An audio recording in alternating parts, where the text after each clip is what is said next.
খুলিবে নৌকা মাঝি, ও মাঝি তাই আমারে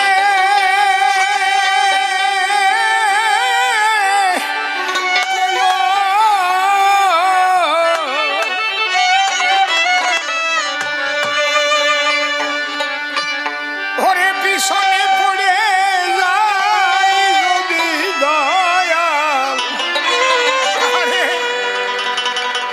তুমি আমায় ডেকে লইও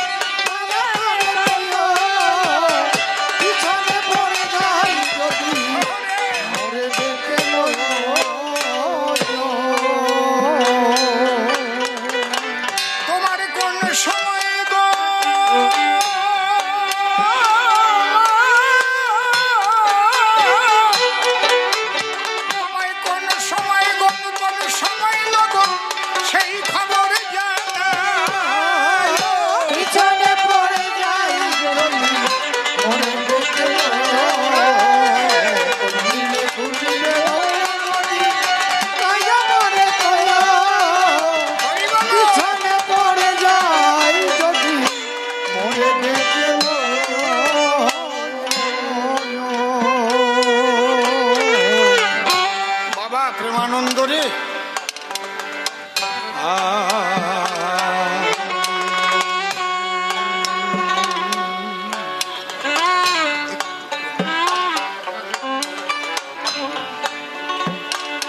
তুমি বললে ত্যাগ বড় না ভোগ ভালো,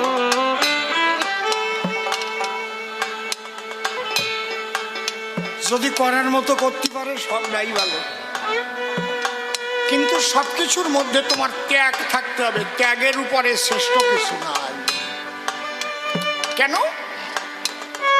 তুমি যত ভোগ করো না কেন, ত্যাগ তোমাকে করতেই হবে। যত ভোগ করো, যা কিছু, সমস্ত পৃথিবী যদি তোমাকে দেওয়া হয়, এই সমস্ত পৃথিবীর তুমি অধীশ্বর, তুমি কি ওটাকে ভোগ করতে পারবা অনন্তকাল ভর? তোমাকে ত্যাগ করে যেতেই হবে। কত জমিদার, কত রাজা, কত মহারাজা, তারাও চলে গেছে, কেউ নাই রে বাবা। ওই ভাবটা নিয়ে, ওই ত্যাগাশ্রিত হয়ে যদি কেউ সংসার করতে পারে, সে হয় শ্রেষ্ঠ। সংসারে বসিয়া কারো যদি হয় ভাবুদয়, সেই সে পরম সাধু। জানিও নিশ্চয় সাধু আর পরম সাধু। আরে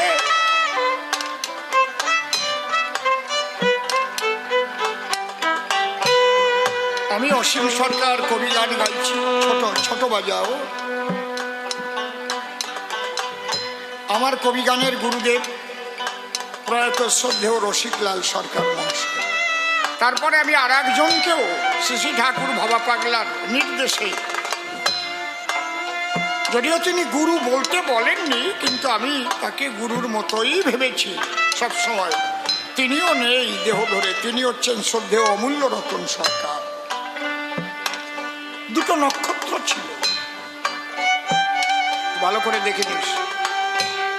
তাহলে আমার গুরুদেব রসিক বাবুর গুরুদেবকে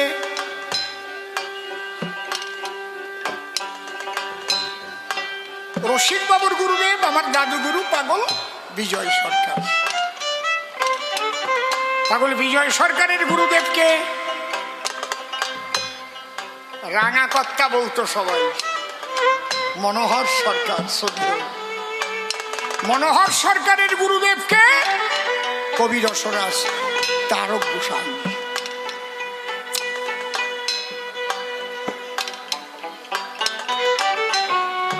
আস্তে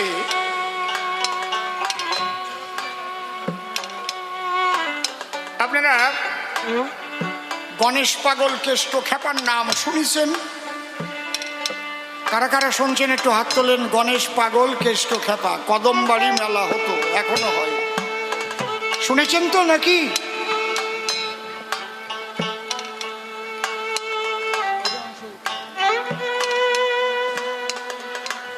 তা ওই কেষ্ট খেপার সঙ্গে মনোহর সরকারের একটা নিবিড় সম্পর্ক ছিল। রাঙা মামা কইয়ে ডাকত। একবার ওই পোল সাজ কেষ্ট খেপার আশ্রমের পাশ দিয়ে রাঙা কর্তা পানসি নৌকা নিয়ে কবির গানের দল নিয়ে যাচ্ছে।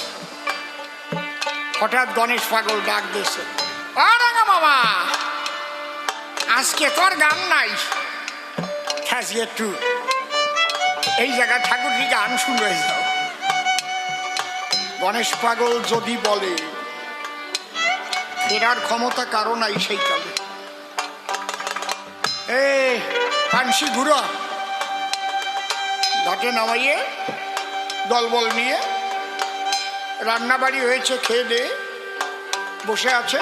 সামিয়ানা টানিয়ে দিয়েছে, তখন সামিয়ানা ছিল, আমরা যারে গোদা বাংলায় কতম বাদাম টানা, মাঝখানে বাঁশ দিয়ে, আবার বাঁশের মাথায় ওই আশা দিয়ে কিংবা ওই খড়কুটো দিয়ে উঁচু করি। এখন তো অনেক রকমের টিপল টিপল বেরিয়েছে, হাজার হাজার মানুষ এসে গেছে। মনোহর সরকার গান গাবে,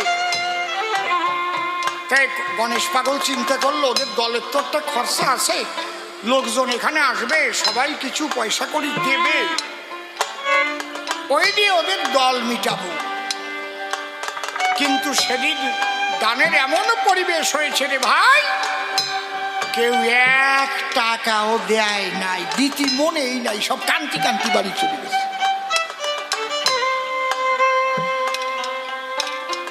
এখন রাঙাকর্তা যখন প্রণাম করে আসবে, তখন কেষ্ট খেপা কয়, মামা কি তোমারে তো দেবার মতো একটা টাকাও নাই, এই টাকা ছাড়া তুমি যা চাবা তাই পাবা।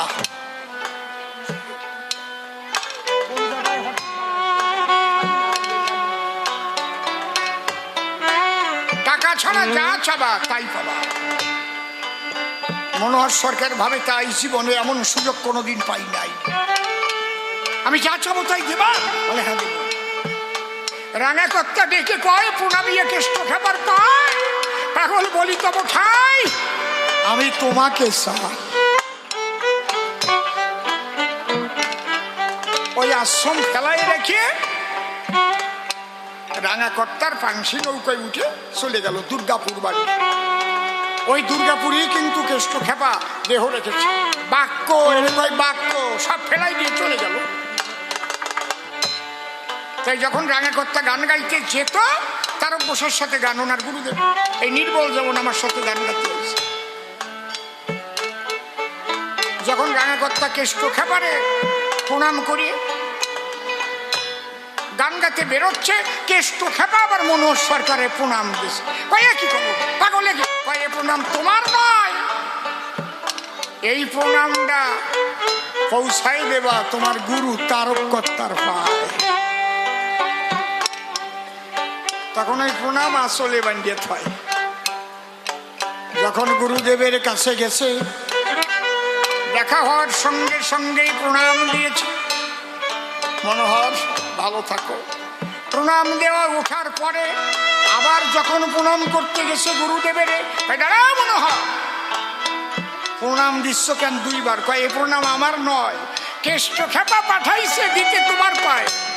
না না না না, ওই ত্যাগী মহামানবের প্রণাম আমার নেওয়া সম্ভব। এইবার যখন গান করার পরে ঘরে যাবে ফিরে, মনোহর সরকার প্রণাম করেছে তারককর্তারে, ওই প্রণাম দিয়েছে। এইবার তারককর্তা মনোহর সরকারে প্রণাম দিয়েছে। গুরুদেব করেন কি? কয় এ প্রণাম তোমার নয়, আমার এই প্রণাম পৌঁছাইয়ে দিও ওই গণেশ পাগল কেষ্ট খেপার পায়। আর এক আসলে গিট দিয়েছে। এই দুই প্রণাম দুই আসলে বান্দা আছে। রাঙাকর্তা বাড়ি গিয়ে কেষ্ট খেপারে প্রথম প্রণাম দিয়ে আবার প্রণাম দিতে গেছে। কয় ও প্রণাম দাও কেন? কয় তারক গোসাই পাঠায় গেছে। কয় আমি ওনার প্রণাম নিতেই পারি না, আমার চাইতে অনেক মহান। ওই দুই আসলে দুই প্রণাম বান্দাস মাস তিনিক টানিয়ে বেড়াচ্ছে ওই প্রণাম।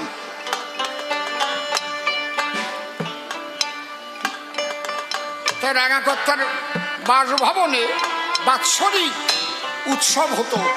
ওই উৎসবে তারক গোসাইও আসছে, গণেশ পাগলও আছে। রাঙাকর্তা উঠে বলছে, শোনো কবি গানবে পরে, আর কতদিন এই আসলে প্রণাম বাঙ্গিয়ে রেখে ঘুরে বেড়াবো দাঁড়ে দাঁড়ে?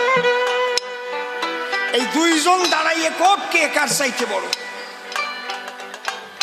দুইজন কেউ কারো প্রণাম নেয় না। প্রথম তারক গোসাই উঠে কয়, আমি বন্দী হয়েছি সংসার মায়ায়,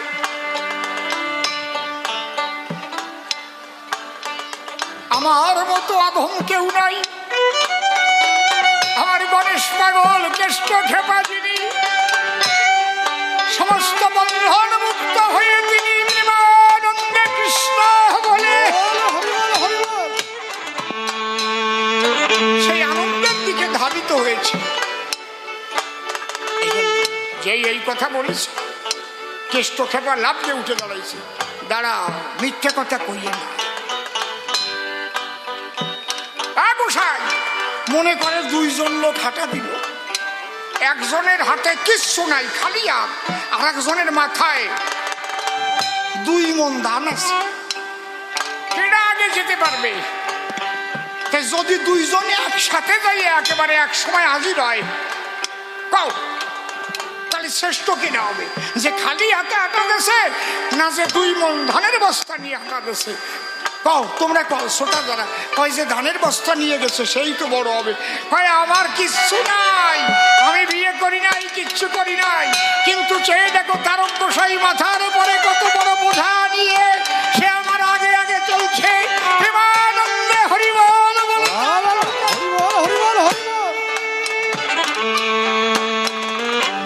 তখন দুইজন দুইজনের পায়ে গড়ায় পড়েছে। এরে কয় সাধুর বাজার। প্রেমানন্দ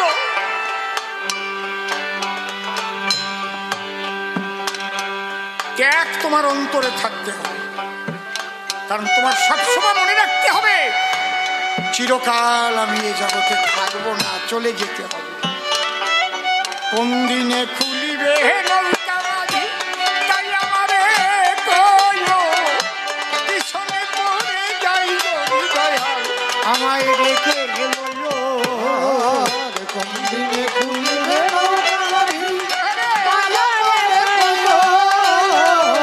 পিছনে পড়ে যাই যদি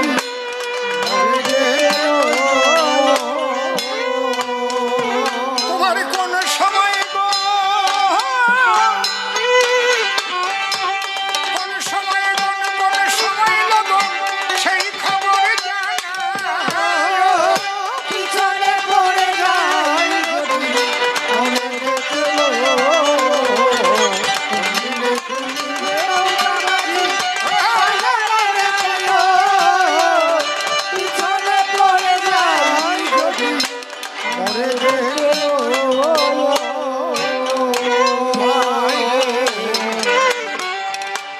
শত যাত্রী দিবা কি বাড়াত্রী, বেলা কি বেলা,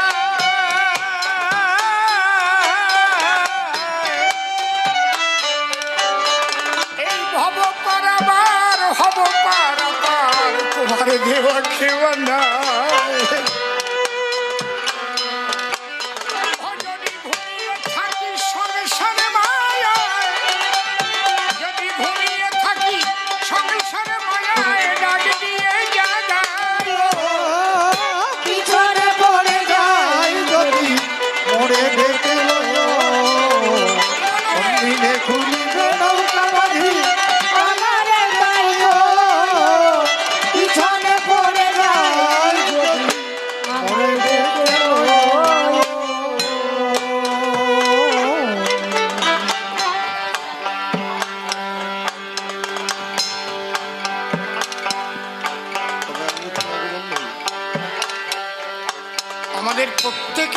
তো যেতে হবেই, যে যত বড় রাজা হন মহারাজা হন।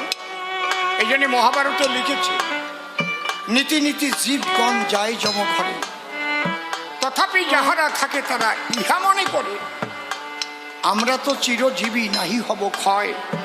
ইহার চাইতে কি আশ্চর্য বলো মহাশয়।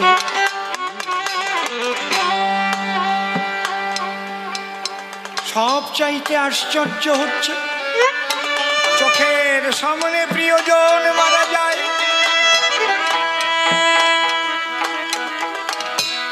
তাকে শ্মশানে গিয়ে ছাই করে দেয়,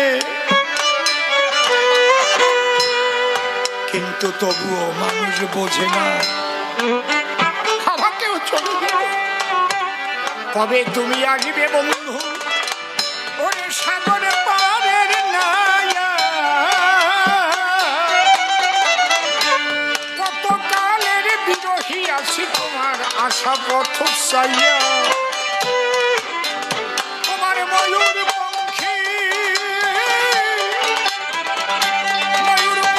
নৌকা মায়া পার করিয়া দিও, পিছনে পড়ে যাই যদি পড়ে যেতে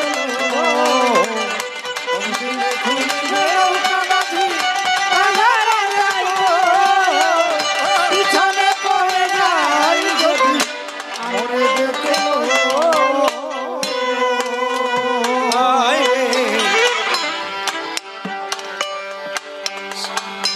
ক্লান্ত দেহে শান্ত মনে হেঁটে গেছি কতবার,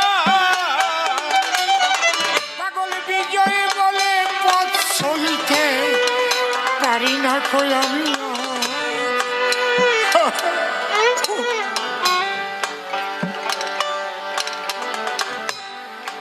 শান্ত দেহে ক্লান্ত মনে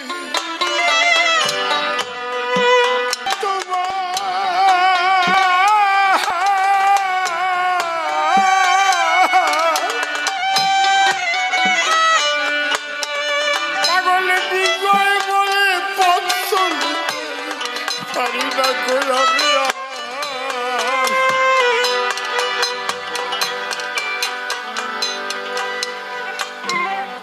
যারা বৃদ্ধ হয়েছেন তারা বুঝতে পারছেন,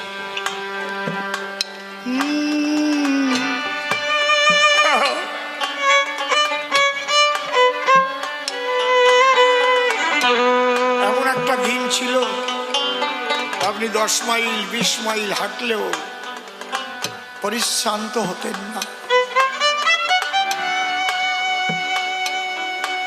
10 জনের কাজ একা করতে পারতেন।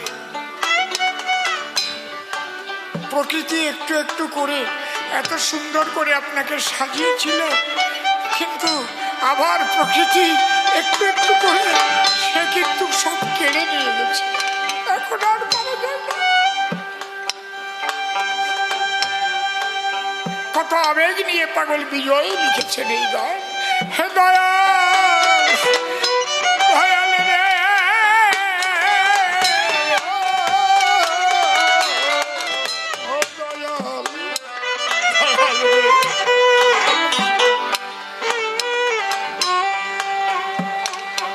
তুমি যদি দূর থেকে ডাকো আমার হেঁটে যাওয়ার আর ক্ষমতা নাই। ক্লান্ত দেহে শ্রান্ত মনে হেঁটে গেছি কত,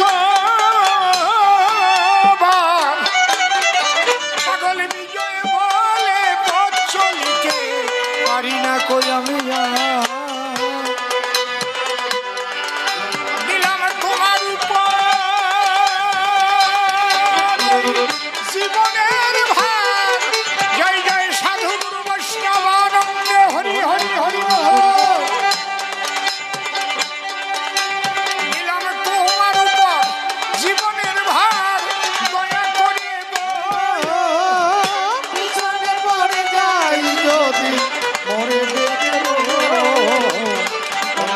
খুলবে নৌকা বাঁধি। পিছনে পড়ে যাই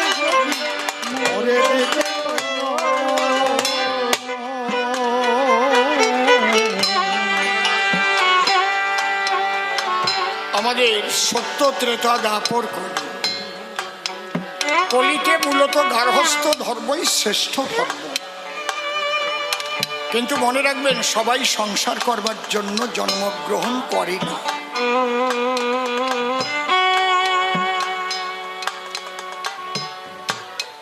আমরা মার্কণ্ডেয় পুরাণে লেখা দেখেছি, অশ্বমেধ গোপালম্ব সন্ন্যাস ফলবৈত্রিকং দেবরেণ সুতোৎপত্তি কলৌ পঞ্চ বিপর্যয়। কলিতে গার্হস্থ ধর্মই শ্রেষ্ঠ ধর্ম। ও যে প্রশ্ন করেছে, গার্হস্থ ধর্ম শ্রেষ্ঠ ধর্ম যদি কেউ করার মতো করতে পারে। নিত্যানন্দ করেছিল সেই গার্হস্থ ধর্ম, কলিযুগে শিখিয়ে গেল সংসার ধর্মের মর্ম। করলে নিতাইয়ের মতো সৎকর্ম, করলে নিতাইয়ের মতো কেউ সেই সৎকর্ম মিলিবে পরম প্রিয়। পিছনে পড়ে যাই যদি মনে দেখে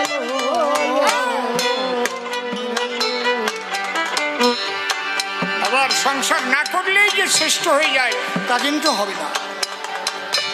সংসার না করে তুমি একা চলে গেলে, কিন্তু মন যদি ডুবানো থাকে ওই বিষয়ের জলে, দেখবা সংসার থেকে সন্ন্যাসী হয়ে বিষয়েতে ধরে। কত সন্ন্যাসীরা কোর্টে গিয়ে দেখেছি জমির মামলা করে। কালকে রাত্রে একজন আমার বাড়ি এসেছিলেন, বড় মাপের সন্ন্যাসী। জমি জমার গন্ডগোলে গিয়েছে সে ফাঁসি। আমি তাকে একটা প্রশ্ন করলাম, আপনি সর্বত্যাগী হয়ে বেরিয়েছিলেন কিসের জন্য?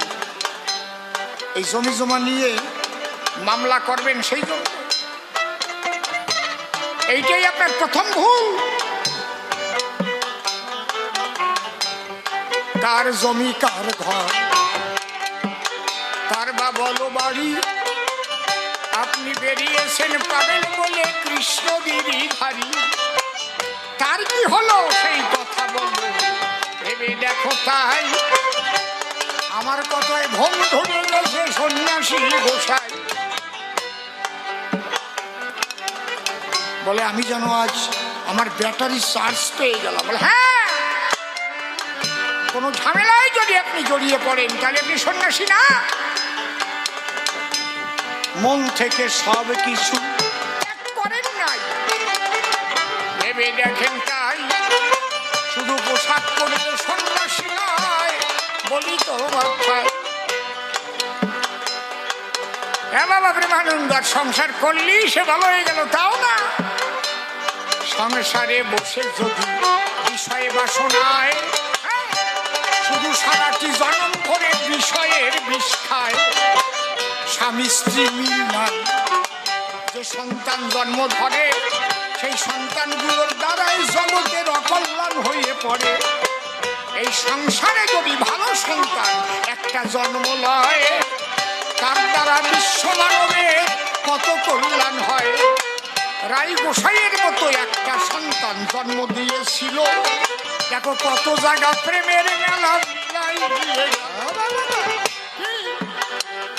শুধু বাংলাদেশে নয়, ভারতে বাংলায় নয়, বাংলারও বাহিরে আমি নিজে গিয়ে দেখে এসেছি। হাজারে হাজারে লক্ষ লক্ষ মানুষ এসে আনন্দ মেলায় যায়, রসরাজ রায়ের কাছে মন ঢেলে দেয়। তাহলে একটা সন্তান তার মা বাবা জন্ম দিয়েছিল, তারপরে তার দ্বারাই আবার আর এক সন্তান হইল। বাবা জগদানন্দ তার সদানন্দময়, দেখো সেখান থেকে সিঁড়িগুলো সদানন্দময়। সন্তানগুলো কোথা থেকে এলো? সংসার থেকে আসে। আবার কত মানুষ শেষ হয়ে গেল জড়াইয়ে ওই ফাঁসে। পরিষ্কার বলে গেল সভ্য সবার ঠাই, ত্যাগ ছাড়া এ জগৎ তো কিছু নাই। এক মনে নিয়ে যদি সংসারে কেহ করে, নিতাইয়ের মতো সে হইবারে পারে। নিতাইয়ের মতো যদি হয় কেহ সংসারী, প্রেমানন্দে হরি বলে দিয়ে যাবে। আরে কেন বেশি কথা বলিবারে যাই, বেশি বলে আমার আর প্রয়োজন নাই। দেখি আমার শিষ্য এসে কোন কথা কয়, কোন ভাবের ভাবধারা সেই উঠাইয়ে লয়। তার কথা শুনে শুনে মনে আসে ভাবো, তারপর গুনে গুনে আবার জবাব দেব। চরণ ধরে আমি করে গেলাম মানা, গান কিন্তু শেষ হয় নাই, বাড়িতে যাবেন না। দরকারি একটা কথা এবার আসে, ওই যে নির্মল আসার জন্য প্রস্তুতি নিছে। আমি চলে গেলে আবার আসিবে নির্মল, দেখবেন এসে আবার খাটাইবে বল। নতুন নতুন প্রশ্ন আমায় করে যাবে না, আপনারা শুনবেন এই যত গুণবেন। তারপর আমি আবার আসিয়া দাঁড়াবো, জড়ানো জিনিস আবার ছাড়াইয়ে যাবো। এইবার যে কথা বলি সবার খাই, সেই দরকারি একটা কথাই আমি সভাতে জানাই। আপনারা নিশ্চয়ই একটু চিন্তা করলে বুঝতে পারবেন 20 বছর আগেই বা আশ্রম কেমন ছিল, আর এখনই বা আশ্রমের গতি কি। মনে হয় বৃন্দাবনে এসেছি আমরা। মায়ের একটা উলুধ্বনি দাও, রাই রসরাজের ভক্ত বৃন্দাবন, হরি বলো।